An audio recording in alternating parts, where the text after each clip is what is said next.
Welcome back to another Saxton podcast here on a gloomy Thursday in Jersey. We're here for the Super Bowl preview, and we're jumping right into it with the first ever guest on the podcast. We wanted to go perfect, so we're bringing in Davey Trump.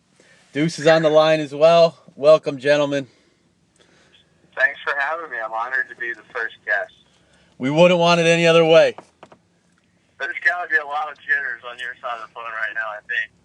I think that your viewership rate is going to skyrocket through the roof after I attach a link to this podcast to all of my Twitter followers, which consists of about 30 porn stars and a few cousins and the Saxton 8. Well, breaking into the porn industry would be big. It would be a new direction for us, but I like where you're headed. It would be great for ad revenue. Well, let's get right into the situation. They call me Davey Trump. Make America great again. Let's get right into the situation. As we talked about last week in the podcast, Davey Trump's in a nice situation for himself. He's got the first two legs of a three-way parlay complete. Let me give some background for you, buddy. Go ahead. So I'm on family vacation in September. You know, we're in Ocean City, Maryland. My dad's going over to Delaware to put in some parlay bets for us. I don't even remember picking teams. I think I did a quick pick, which essentially means the computer picks the games for you. So I got 3 games, put $20 on it, and I won. I hit. I don't even know what teams I had, but I won $120. Forgot I even had that money. Come to December, my parents are back down the shore, and my dad said, "Hey, you still got this cash? What do you want to do with it?" So I said, "Let it ride." So then I had to figure out what games to pick. So this was I think it was the divisional round. So Chiefs, Patriots, Carolina, Seattle. Carolina play that week. Seattle. The game I liked was New England. That was the only game. I thought all 4 games that week. That was Packers, Cardinals. That was a complicated week. I did not feel good about any line other than the Patriots over the Chiefs, 5.5, and I liked the over. Both hit, but you're not able to pick in the Delaware lottery. You're not able to put 2 bets in on one game. So I picked Patriots, and you're allowed to do futures as well in the Super Bowl. So at that time, the NFC was a 2.5 favorite over AFC. So I picked the NFC, and then my dad told me, "Why don't you pick Carolina?" So I picked Carolina, and what do you know? Carolina hits, New England hits, and then I'm sitting there last week with the 2.5-point Super Bowl line. And what did I want to happen? I wanted Denver to beat New England, because if New England won, it wasn't going to be good for my 2.5 line. I would have no middle. But what happens? Denver wins, and then I wanted either Arizona or Carolina. I didn't really care, to just dominate or the other, to make the NFC a higher favorite than the 2.5 that I had gotten a few weeks earlier. So what happens? Exactly that. I am sitting pretty. 2 days before the Super Bowl, I put in I think it was $100 bet that pays 6.5 times in Delaware, and all I need is to win by 2.5 this coming Sunday. And what's the line? It's now 5.5. So I have this huge middle of 3 points, and I even saw the Madden projection was that Carolina would win the game by 4. And last year, the Madden projection hit the game on the number. It was uncanny. So the question has been, do I let it ride and just either have 0 if Carolina doesn't win by 2.5 or more, or potentially 600 if they win by 3, as little as 3, or as much as, 53. It doesn't matter. If Carolina's a superior team and blows them out and I stick with my original bet, then I'm up $600 $600, and on my way to the strip club. But being Davey Trump and being a little greedy, I thought, well, there's a middle ground here, and I could win twice if I bet on Denver. So I have decided, after some listening of a certain podcast last week, to put a bet in with my local service van, Magicus type, for Denver 300 at -5.5, which guarantees plus five and a half, yes, guarantees me $300 of income, and could win as much as I think $950. So I'm sitting pretty. I'm thrilled with my decision. Let's go Carolina, win by 3. Maybe bring it home for me. One other piece of information that I extrapolated from reading a lot of articles this week. Most of the bets Vegas has taken on the Super Bowl the past 15 years, it's been the favorite, or the public money has been somewhere between 50 and 60%. There's 71% on Carolina right now. So I think they're either winning and not covering, or Denver's winning this game. Yeah, so I like that fact. I also heard that Denver was 5-0 covering as a dog this year, which helps. And I feel like there's way too much focus on the Panthers and Cam Newton. Yep. What about Peyton Manning? I haven't heard of his name yet. He's one of the greatest players of all time, and this is it. This is his last game. Like, do we really think he's going to go out with a whimper? And the refs and the NFL are going to allow, this new young Carolina blood to win by 30? There's no way. I think you're right on it. Yeah, I like where you're at a lot. I mean, I even thought maybe I should just bet 600 on Denver. That's guaranteeing yourself a Carolina 40-point win. I think maybe you sprinkle a little bit on the Denver money line. Yeah, I like the little tiny sprinkle on the money line. Do we know what that line is? Is it like plus 170? I mean, if it's plus 170, that's just not enough juice for me. Right. That's not enough juice. I like just hitting Denver, hitting the line for 300. I mean, where you currently stand, you can have a full night of action in Rum Runners at Secrets come first week of May. I could have a full night of Rum Runners for, the whole crew, I think, at least for happy hour, with a $300 win. But the $900 win, I mean, I'm paying for a round at the Rookery. I would love that. So that's the big time right there. But I'm excited, happy.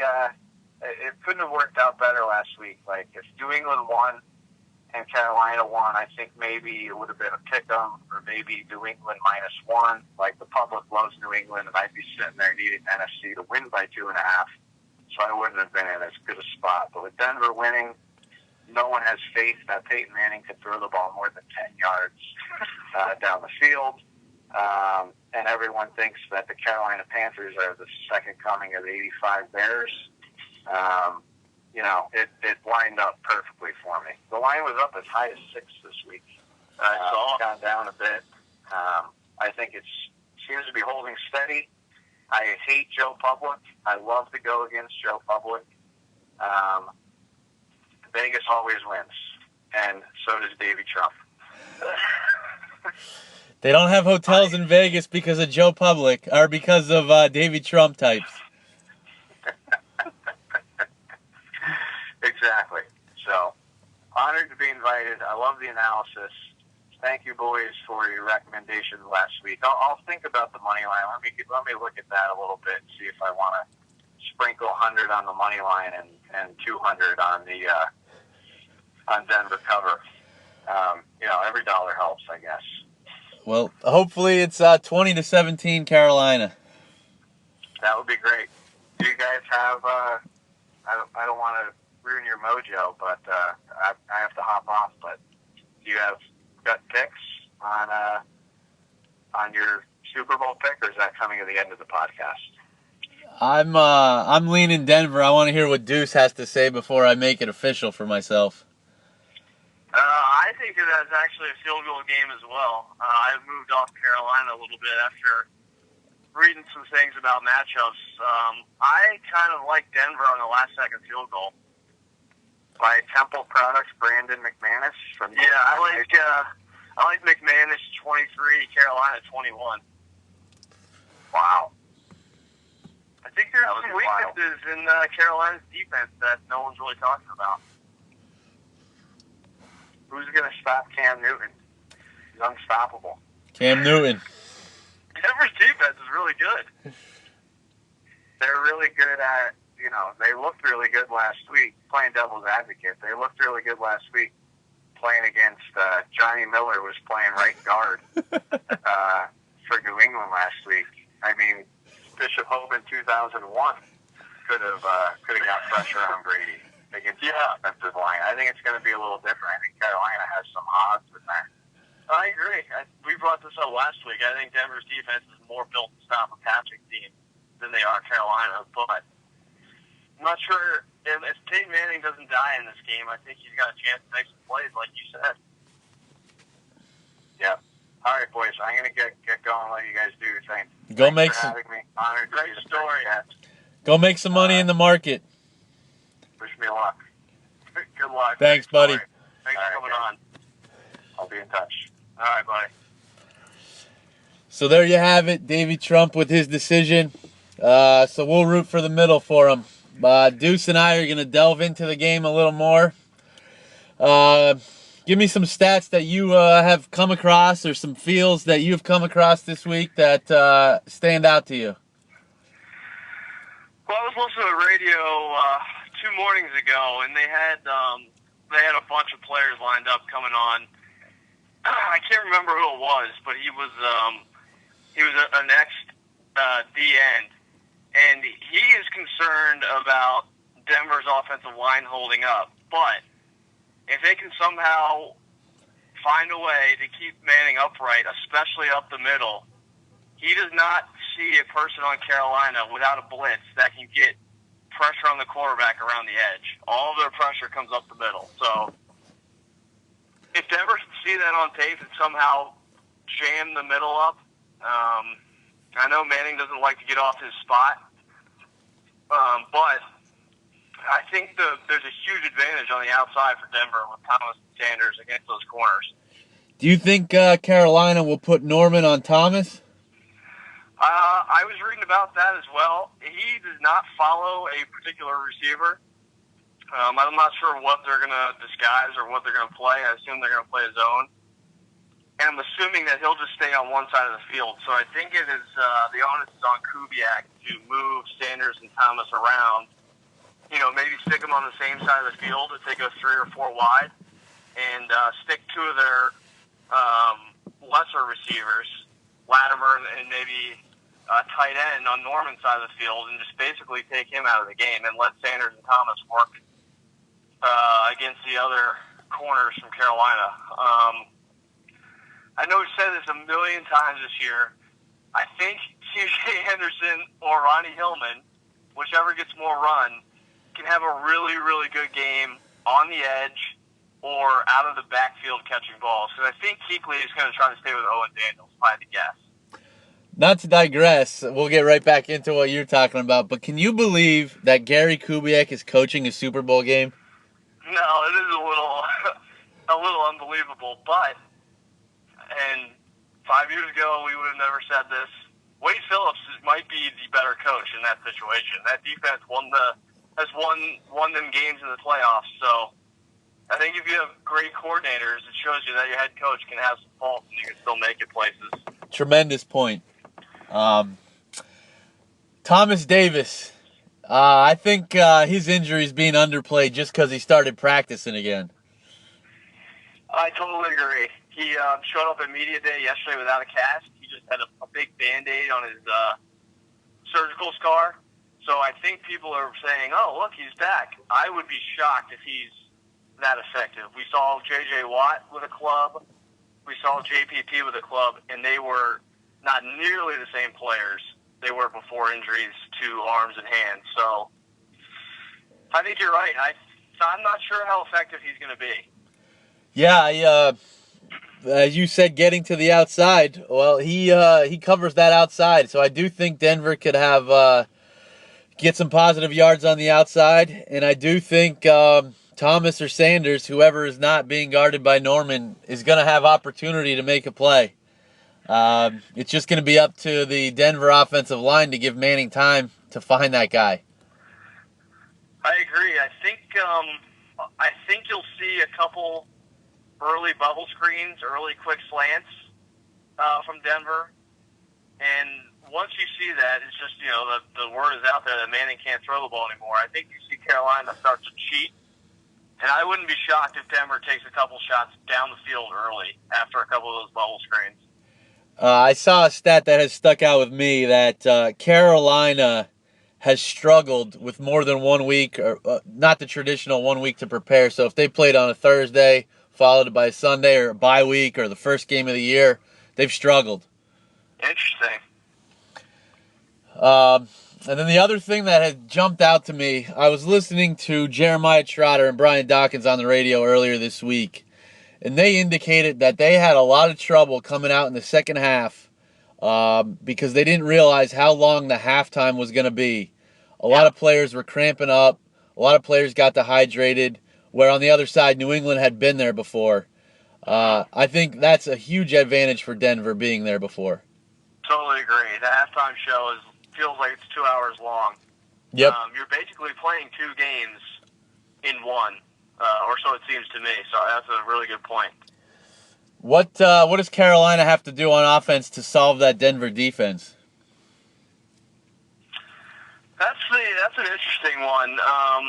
If I'm Carolina, Denver's strength is on the edge with Von Miller and DeMarcus Ware, and at the corner with Chris Harris and Talib. TJ Ward's a thumper in the middle. I'm really interested to see if they put Talib on the outside against one of those speedy receivers that aren't very physical or good, so he could take Ted Ginn completely out of the game. Or, because he's 6'3", do they stick him on Greg Olsen? If I were Carolina, I'd rather Talib on Olsen. Just, we've said it 4,000 times that he's the one guy that Cam likes to go to. So if they do that, I would expect Carolina to run up the middle over and over and over again. Derek Wolf's a really good player, maybe the most improved player in the league this year, but on defense. But I think that's where Denver's weakness is up the middle. If they do stick Talib on Greg Olsen, who will have the opportunity to step up for that receiving core? I would assume I would assume Chris Harris would then move over and take Ginn.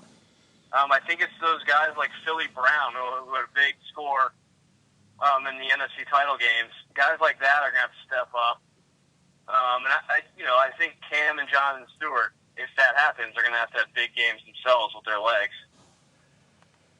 Yeah, I agree. I think Funchess could get involved this week.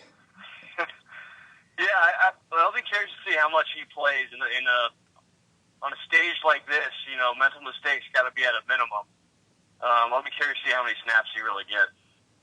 He's got the physical stature to dominate a third corner or safety if he really wants to. What are you expecting out of Cam Newton in this game? That's $1 million question to me. I'm not really sure. He's a confident guy. I'm not sure the lights will bother him. He played good in big games at Auburn. He's played in tons of playoff games already in the NFC, but nothing like a Super Bowl. But I think you'll see the jitters early. I think he'll be conservative early, and I think he'll find a rhythm. Second quarter, third quarter. I think he'll be fine. Special teams, who has the advantage? So that's where coaching, I think, comes into play. I don't see a real advantage with either staff. I kind of like McManus's leg a little more. That's why I picked that field goal prediction earlier. I think he's got a big enough leg where he might be able to dictate field position a little bit with the kickoffs and field goals. The other big stat is going to be the weather. I'm seeing 60 degrees, and that bodes well for Peyton Manning. Agree. Yeah, I think it might even, by game time, you might see it tick a few degrees warmer than what they're calling for. I think it's supposed to be sunny all day. So, yeah, Peyton should be fine. No aches and pains unless you're getting popped. Yeah, I don't really have too much more to say on this game. I've been seeing 20-17 as the final all week. Today I'm feeling Denver at 20-17. So I'll predict Denver 20-17, and Peyton Manning goes out on top. Yeah, I like it. I'll take Denver 23-21, last second field goal. I think Denver scores early. Carolina fights back, but I think McManus in that leg win the game at the end. Denver. Great story if that happened. Denver, our last official of the year, at 5.5. Yeah, I'm good with that. Definitely. 25-22 on the year. A win would guarantee people positive money for the year if they followed us. So the last play, Denver plus 5.5. Let's do it. Just your feel over under 44. You're right on the number with your prediction. Yeah, I think it's a really sharp number. I would not feel good either way. If I had to pick, I think I like the under, but would not feel good about it. Agree. First half line, Carolina minus 3.5. Interesting. I kind of like Denver there. Yeah, I think it would seem that hook is enticing. Based on everybody and all the talk about Carolina having great first halves, that Joe Public would probably jump on Carolina in this situation. Totally agree. Over under for the first half is 22.5. Don't like that. That seems about right. Something like 10-7-ish, 13-9, something like that. Yeah, I think it's under, but weird things happen in a Super Bowl, so you can't ever turnovers change everything. Like we just saw in head game, kickoff return for a touchdown, something like that's going to happen. First quarter line is Carolina minus a hook. I think I like Denver early in this game, but that's basically just a coin toss as well. You might as well just bet heads or tails. And then the last number I have is over under first quarter 7.5. I actually might like the under there. Yeah. If based on what Vegas has put at the over under at 7.5, it would seem that the second quarter would be a high scoring quarter. Yeah, right. That's what I would think too. Once both teams feel each other out a little bit. Yeah, I agree. I had sent you a list of props. I think we'll both pick out a couple and talk about ones that you each other like. So why don't you start it off? Hold on a second. Let me bring up the list. If you want to go, yeah, I'll go first. Go ahead. I wrote down a couple. I don't have the whole list in front of me, but one I like is the first touchdown, somewhere in between 1 and 7 yards at plus 140. Yeah, I like that. I've said that I think Carolina's going to pound it. Both teams like to run the ball in the red zone. I think that's a good one right there. Yeah, I think I can see Sanders getting a long touchdown, or as you mentioned, a Teddy Ginn punt return or kick return. I think those would be the only two I'd be worried about. But I see either a pass interference or a drive where I don't see anybody breaking like a 20-yard run or a 20-yard pass. No, I agree. So I thought there was value there. I agree. We had talked about special teams. Both teams make 37-plus field goals. I said yes at plus 150. Yeah, I like that. There was also one at plus at 33 or more, and that was plus 110. I like that one too. Yeah, so I took the more value at 37 or more. Most receiving yards. I assumed prior to the podcast that we would see Norman on Demaryius Thomas. So my most receiving yards was Emmanuel Sanders at plus 325. Yeah, I have that one down also. I think I said a couple of weeks ago that I like Sanders in this game for the very reason you just said. My last real pick, more of a coin toss one, rolling the die. A special teams or defensive touchdown. Only because weird things happen in the Super Bowl, I would say yes at plus 145. Interesting. I mean, those aren't bad odds to get that, because like you said, something weird is probably going to happen. So Yeah, you got Teddy Gannon, you got two good defenses. right. 3 really good corners in this game, so the pick six is alive and well. And then a couple goofy ones. Based on your prediction last week, what will be higher? Tigers' first-round Masters score or Emmanuel Sanders' passing reception yards? I took Sanders at minus 120. How does that work if Tiger doesn't play? It wasn't listed, so I figured if Sanders got 1 yard, he wins the bet. Interesting. That's a really good bet then. That's the lock of the century. Announcers mentioned that Kubiak was Elway's backup at one point. It's got to be minus 5,000. Yes, plus 120. What? Wow. Sims is doing it, right? Sims and Nan? Yes. Oh, God. Lock of the year. And then the last goofy one I had, will the backup quarterback take a snap? I said yes at plus 200. Interesting. So, the only way I can see that happening is if Carolina starts blowing them out and Osweiler gets in the game. Yeah. I mean, that's not, if you're going to roll the dice, it's not a terrible one. And then the traditional, the MVP, based on my prediction of Denver winning, it seems like they'll do everything in their power to get Manning the MVP at plus 275. Yep. But my dark horse would be Emmanuel Sanders at plus 2,200. That's a good one. 2,200 is unbelievable. Yes. So those were the ones that stuck out to me. A couple that I saw, they had a couple for any touchdowns scored. Carolina's total touchdowns, let's see, was over under 3. I like the under there. That you're giving some there with the juice at minus 125, but Yep. I don't see them scoring more than 3 touchdowns. Agree. Anytime touchdown scorer, so basically the player just has to score. Mike Tolbert at plus 275. Sticks out a little bit to me. I like him around the goal line. Yeah, I think that the touchdowns are going to be probably of the short yardage variety, so I think that's a good play. Total touchdowns for the game is over under 5. I like the under there, which is even money. Agree. Let's see. There was one other kind of silly one. I can't find it now. But those are the ones that stuck out to me. I like the field goal ones a lot that you already stated. Yeah.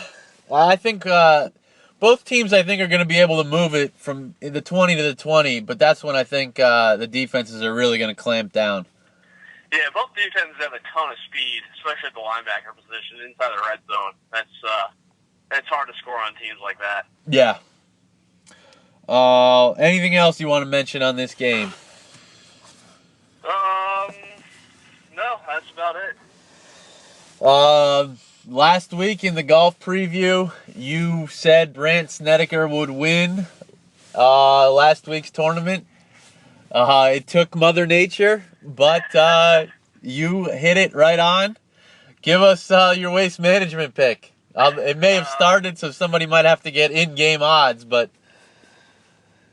Yeah, you got to have some luck in golf, and we got lucky last week, but starting out hot, just like we did last year. This week down in Scottsdale, rowdy environment, tough to make picks, but a couple guys I liked.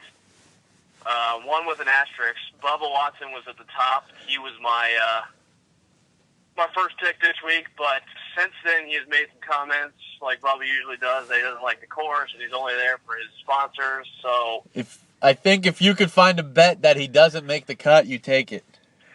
Yeah, now I know he's not teed off yet, so I know I would be scared away if I had picked him in my one and done league. I took Hideki Matsuyama, who was number 2 this week for me. Instead, I would have dropped Bubba probably, in between 6 and 7 or 8 maybe this week if I heard those comments first.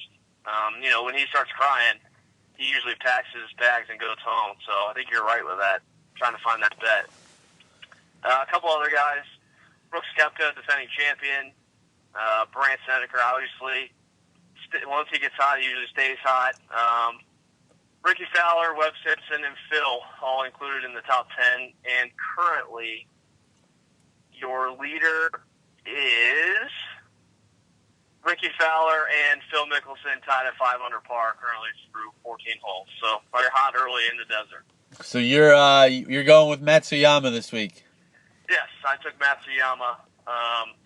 He's played here twice. He has a 4th and a 2nd.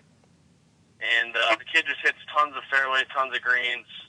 Seems like he has a personality where all that crowd noise won't really affect him too much.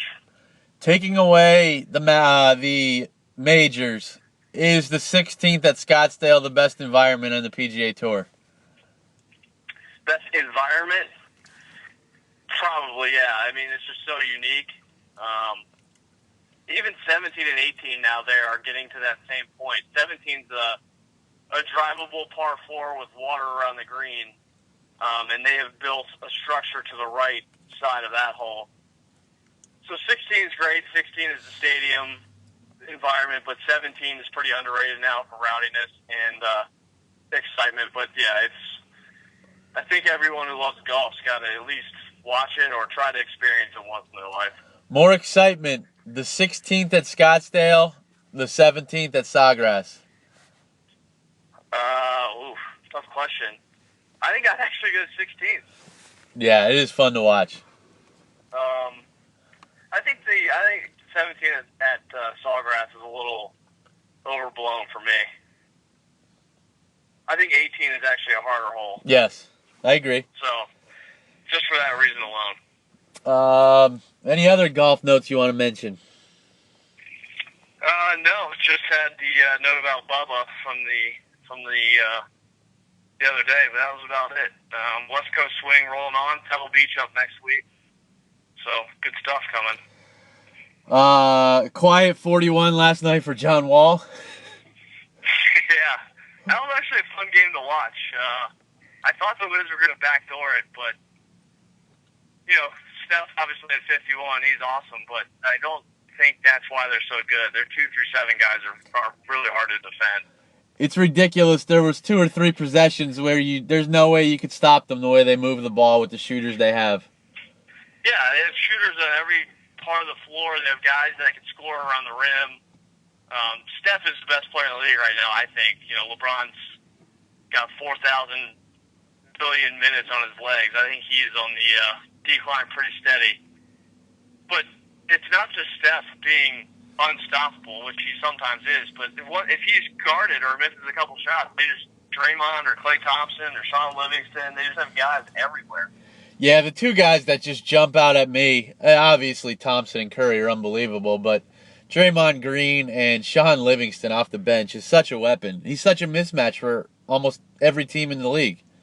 He's a 6'8" point guard. That's why he was, I believe he was the 3rd or 4th pick in his draft class out of high school.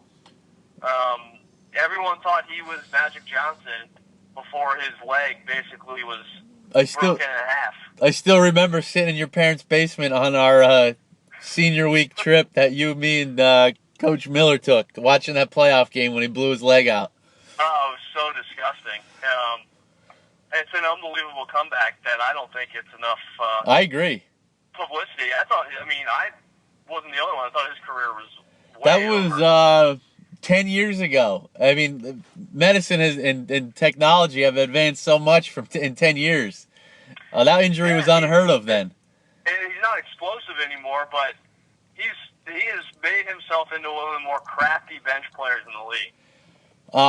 The play that that I don't know how you stop is late in the game or later in the game when the Wizards were making a run and got it close.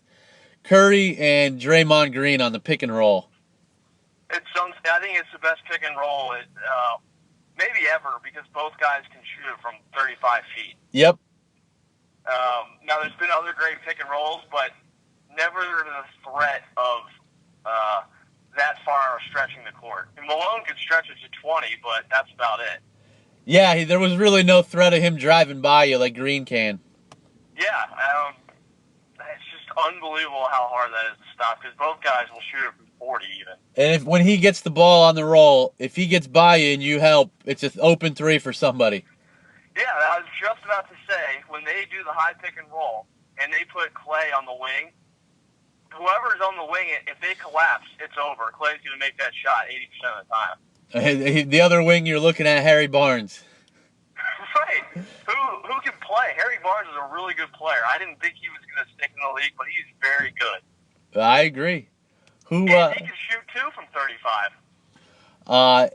Unbelievable matchup Saturday night that I completely forgot about until we started talking about the NBA with the Thunder and the Warriors.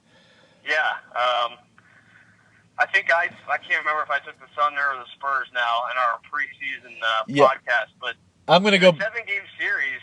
Westbrook and Durant have the ability to win 4 games, I think, against anybody. I'm going to go back and listen to our preview and write some of the things we said down when we do the mid-season report next week or the week after. Oh, yeah, good idea. But, yeah, I agree. I'm extremely excited for Saturday night's game.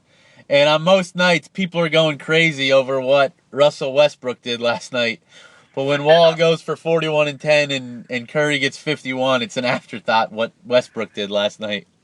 Yeah, and the Warriors won fairly comfortably. I think the game was a little closer than the end score, and I know that's why I didn't bring this up over text, because I'm sure Coach Johnny Miller would disagree. Steph Curry can't guard anybody. No. He is a huge liability. John Wall is not a 41-point guy, but he was doing whatever he wanted. I think Russell Westbrook. That's got to be scary if you're a Golden State fan. Who do you guard with Russell Westbrook on Golden State? I think you try to stick Klay Thompson on him. Yeah, that's where Oklahoma City can run into an issue, is that they don't have a 2 that could exploit Steph Curry. Agree. Obviously, Westbrook's far more explosive than Klay, but I think Klay's length could bother Westbrook. Golden State's probably one of the few teams in the league that could match up with Durant, but they have an answer for Durant, but don't have an answer for Westbrook. Yeah, it's interesting. If you're a Thunder fan, obviously if Westbrook and Durant get hot, they're going to score on almost anybody. But I'm not sure that's the way you attack Golden State with the size that the Thunder have. I mean, if Durant wants to go in the post, he can. If Durant, Cantor, and Ibaka, no one on Golden State is going to stop all 3 of those guys in the post. Draymond Green can only cover one guy. I listened to the podcast that Simmons did with Tom Thibodeau, and the question posed was, if you have an equal team that could go big or go small late in the game, what do you do to counter what Golden State does with their small lineup? I would go big if I'm the Thunder, because Cantor, Ibaka, and Durant all can shoot free throws. Yeah, that's a good point. You know, that could backfire on you really quickly. But I think you try to slow the game down, and you got those 3 bigs that can all shoot if they're going to play the foul game. I just would rather try to take them out of tempo than play the up-tempo game with them. Now you're gonna struggle on the other end covering everybody. I was just gonna say, who does Cantor cover?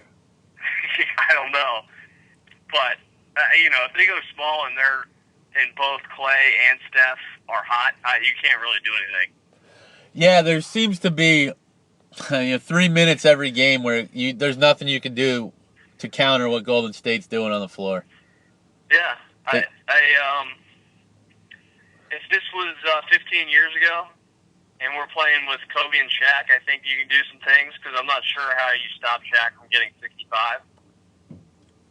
Just slowing the game to a crawl. I'm not sure what you do about that. And it would have, I don't think Clay could guard Kobe. So, Yeah, there were 2 times last night the Wizards cut it. Early in the first half, I think they got it to 2, and then it seemed like a minute later it was up to 13. yeah. And then there was a sequence where I believe they were down 6, and it had a steal for a layup that it was going to make it 4. But in transition, Golden State stole the ball, and Curry hits a 3, and now it's 7, and then it's 14 30 seconds later. Yeah, they almost live off of those bursts. They love letting you crawl back in and then sticking the knife in you. Yeah. I agree. Yeah, I can't wait for the Saturday night game. I hope Westbrook and Durant are shooting the ball well, so we can see a good game. Yeah. It will be interesting, the matchups throughout the whole game. Yeah, and just to the same teams, to another point, there was an article being floated around about how it would be possible to keep Green, Thompson, and Steph Curry and then sign Durant this summer. Basically, they'd have to do 10 different things, only half of which seem possible to me. So I can't even believe that was published. A question that you posed to me, Griffin for Love. Do you do it? I do it if I'm either side. Cleveland, I think it gives you that body down low that you're sorely missing, that interior scoring. And I think if you're the Clippers, you need a change of scenery. And I think Love, in a different environment, is a pretty good player, especially with DeAndre Jordan. Yeah, I think that fits perfectly. Because he doesn't like to stay in the paint, so you just let DeAndre hang in the paint. You have Love kind of roaming around. I think it's a great trade for both teams. It seems we'll get deeper in the NBA, but next week. But it seems that Kevin Love is the key to Cleveland. Last night I saw he had 12 points and they lose. The 5 games prior he was averaging probably 20 or more, and they rattled off 5 in a row. Yeah, especially now.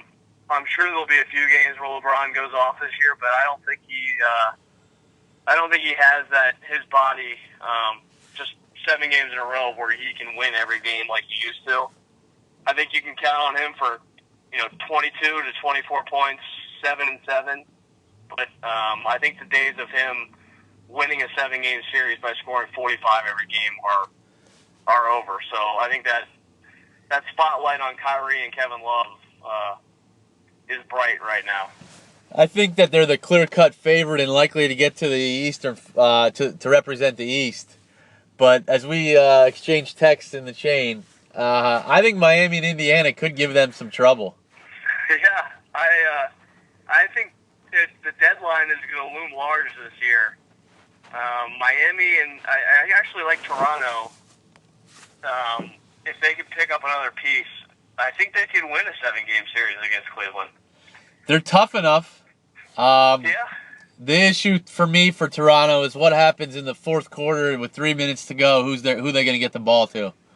Yeah, I like Kyle Lowry. We'll see if he can stay healthy. We'll see if he can be that guy. But I think they need to add a piece at the deadline for that very situation. I agree. But yeah, like you said, we'll get more into that next week with the NBA pod. I heard it last night in the broadcast back to the Bullets game that they have the easiest schedule after the All-Star break, so they could get hot and have some momentum going into the playoffs. They stink. I'm sick of Washington basketball already. Kevin Wall's he's really good. I can't listen to Coward anymore. He compared the other day. He compared Johnny Manziel to John Wall. Oh, Jesus. Can't listen to a guy that's going to do that. I think you can build around him. I would rather build around him than, say, Kyrie Irving. I know we talked about that. Who would say no to that deal? I think I would. Oh, absolutely. I think you can build around him. The Beal thing is, he's been hurt again. He's good when he plays, but he's not that guy that's going to get you over the hump. So I'm still all aboard putting Beal in a package with whomever besides Wall to get Durant. Chris Paul, Russell Westbrook, and Steph Curry and Ish Smith. Those are the only 4 I take over John Wall, probably. Ish Smith should be a little higher on that list, I think. Ish Smith is single-handedly ruining Sam Hinkie's plan. When you go back to listen to write notes down for the pod preview, I think I didn't name Ish Smith, but I named an unnamed guy that was going to win the bet over the Brooklyn Nets. Some Philly guy is going to start scoring 25 a game and ruin it for you. Yeah, he I has. didn't know it was going to be Ish. Big win, though, by the Lakers the other night to extend their lead a little bit over the Sixers. Huge win. Huge win. A one-game win right now, a one-game winning streak is monumental with the lottery. Kobe goes out for 38. It was nice to see vintage Kobe in Philly. It's weird. I feel like he should just sit out Every other 5 games, just play once every 2 weeks so we can see him like that. I agree. I mean, he looks pretty good when he gets 10 days rest. I absolutely agree with you. Yeah, I would rather see him go out like that.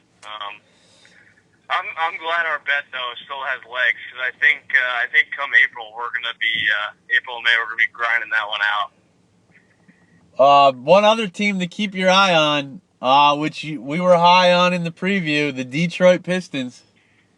Yeah, they're playing well and they have some pieces that are really tough to match up with. Yeah, I agree. They might be a year or 2 away, but they're going to give somebody some trouble in the playoffs. If you're going to do we'll get more into this next week, but we just did it with the point guards. Boogie Cousins, Anthony Davis,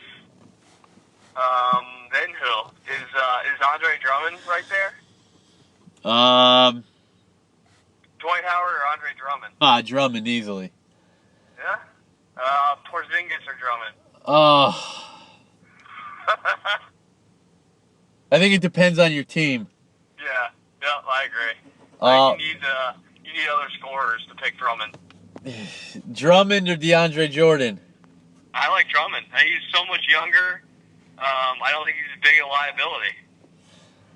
Drummond or Marcin Gortat? Not even close. I would trade Gortat for Ed Barnes straight up. Mechanic could really dissect the floor. Yeah, our game plans would be the best in the league. That's why I'd want to make that deal. What about Andre Drummond playing in the Wilkes-Barre minor league? He probably would average less than 5 rebounds a game. That league is just too tough for most of the NBA players. I agree. A lot of NBA dreams go to die there. Yeah, just too rugged for most of the guys.